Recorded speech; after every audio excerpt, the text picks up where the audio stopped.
Guiding growth empowering prosperity में एक नई सीरीज के साथ फिर से हम हाजिर हैं और इस सीरीज में हम बात करेंगे दो ऐसे लिमिटेशंस के बारे में जो एक म्यूचुअल फंड के इन्वेस्टर्स के लिए लिमिटेशंस ही हैं। लिमिटेशंस का सिंपल मतलब है कि वो आप चाह करके भी नहीं कर सकते और उसमें पहली लिमिटेशन है पोर्टफोलियो के साथ अपने स्पेसिफिक ऑब्जेक्टिव को मीट करने की लिमिटेशन।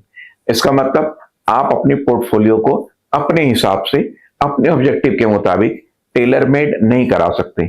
जो पोर्टफोलियो ऑलरेडी डिजाइंड है, डिजाइंड होकर के फंड मैनेजर ने स्पेसिफिक ऑब्जेक्टिव के साथ बना रखा है, आपको उसी ऑब्जेक्टिव के साथ, उसी स्पेसिफिकेशन में, उसी कंस्ट्रेंट्स के साथ आपको अपना पैसा लगाना होगा।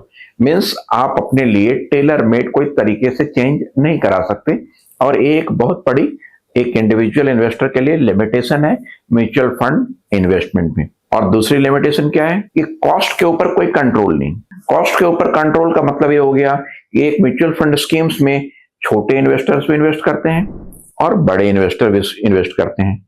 उनके यूनिट्स के हिसाब से, उनके पैसे के ज्यादा या कम होने के हिसाब से उनको यूनिफॉर्मली अमाउंट चार्ज की जाती है, जिसको हम टोटल एक्सपेंस रेशियो के रूप में जानते हैं। इस टोटल एक्सपेंस रेशियो का डिटर्मिनेशन हमारे सेबी और उसके गाइडलाइंस के हिसाब से तय की जाती है।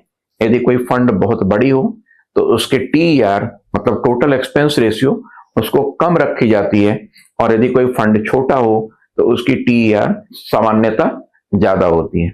एक इन्वेस्टर अपने फंड के साइज के जान करके अपने कॉस्ट को मैनेज कर सकता है, बट एक जो फंड ऑलरेडी डिजाइंड है और उसकी पोर्टफोलियो भी बनी हुई है, उसमें एक छोटा और एक बड़ा इन्वेस्टर अपने कॉस्ट को अलग अलग तरीके से मेजर नहीं कर सकता और उसको उसका पार्ट बनना ही होगा। यही दूसरी बड़ी उसकी लिमिटेशंस है। तो आज हमने इसमें बात किया दो लिमिटेशंस की। पहली लिमिटेशंस थी आपके लिए कोई tailor made portfolio mutual funds में नहीं बनती, नंबर 1। एंड नंबर 2, आपके लिए यूनिफॉर्म कॉस्टिंग चार्ज की जाएगी। जो एक बड़े इन्वेस्टर्स को चार्ज की जाती है, सेम यूनिफॉर्म कॉस्ट एक छोटे इन्वेस्टर्स को भी चार्ज की जाती है।